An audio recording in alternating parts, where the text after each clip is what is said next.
જે રીતે જ્યારે ગણેશ ચતુર્થી હતી ત્યારે પણ એનએસયુઆઈ દ્વારા એક ડીજે મૂકીને સારો કાર્યક્રમ ગણપતિ બાપ્પાની મૂર્તિ કેમ્પસમાં બેસાડવાનો કાર્યક્રમ અમે ફેકલ્ટીમાંથી મંજૂરી માંગી હતી, પરંતુ ફેકલ્ટી દ્વારા મંજૂરી રદ કરવામાં આવી હતી.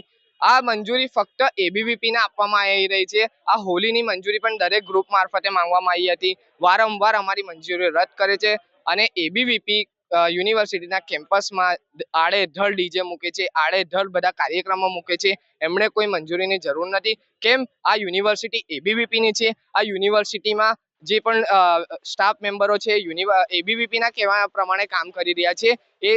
એને ધ્યાનમાં લઈને આજે એનએસયુઆઈ દ્વારા વીસી રજૂઆત કરવામાં આવી કે તમે ફક્ત કોઈ એક પક્ષ માટે કાર્ય ના કરો, તમે બધા જ પક્ષને એક સમાન રાખો, કારણ કે દરેક પક્ષ વિદ્યાર્થીઓના હિત માટે યુનિવર્સિટીમાં છે અને એમના હિત માટે લડતું આવે છે.